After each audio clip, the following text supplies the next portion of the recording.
So we're getting to the last of the groups of living things that can cause illnesses in people. And the caption here is humor in its lowest form, where one protozoan, one presumes, has grabbed the other protozoan shirt and goes, no, shirt's on fire, now it's out. Humor in its lowest form. Is it? People generally consider these low life forms. They're in a lot of ways just as or more successful than we are, but we like to look down on things. So the last group of critters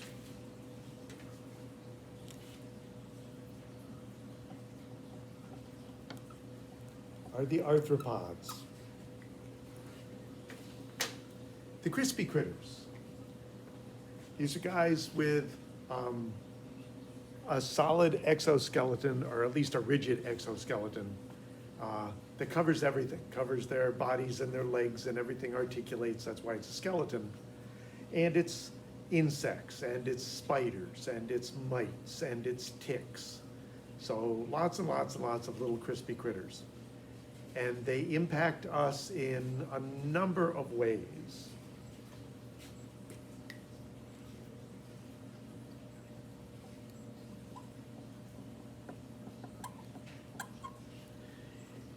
From these guys, you don't get an infection, you get an infestation.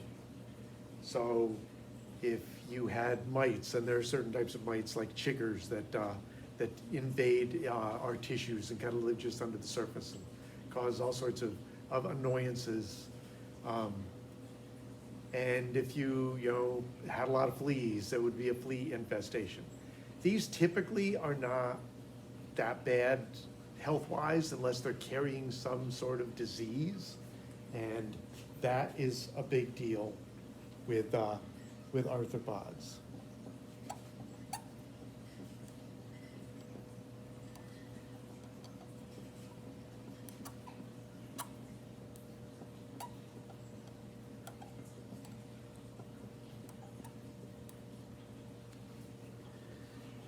When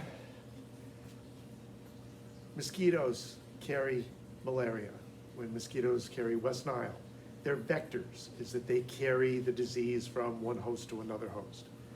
Sometimes they pick up the disease from other places. We just talked about heartworms infecting things like coyotes and foxes, and they're considered to be reservoir hosts, and a mosquito can pick up a heartworm from a fox and transfer the worms into a dog. Well, there's certain Ebola, they think the reservoir hosts are bats. And we've talked about coronavirus, the reservoir host being bats. And sometimes the arthropods are helping to transfer from one place to another.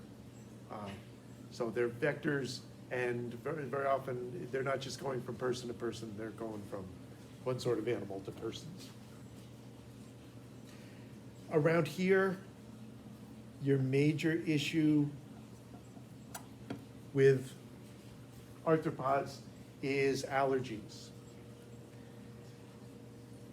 Allergies that are surface allergies tend not to be terribly dangerous, but if what you're allergic to winds up getting under the surface where it can spread through the connective tissue somewhat, then you can have a much more severe reaction. It's very often can set off a cascade of responses that can spread through your whole body. We'll talk about this when we talk about the immune system. So injectable or ingestible allergens can be particularly dangerous. So bees inject their poison under the surface. Spiders inject their venom under the surface. And so arthropods can be very dangerous from an allergen standpoint. Of course, not everybody is allergic. You get stung by a bee, it's like, ow, sore for a little while and you're fine. You get stung and you're the wrong person and everything swells up, and sometimes everything swells up and you have problems. But there's not a heck of a lot to talk about in terms of human hosts or human health and arthropods. So as the last group goes, it's a pretty simple group, and it's a pretty short video.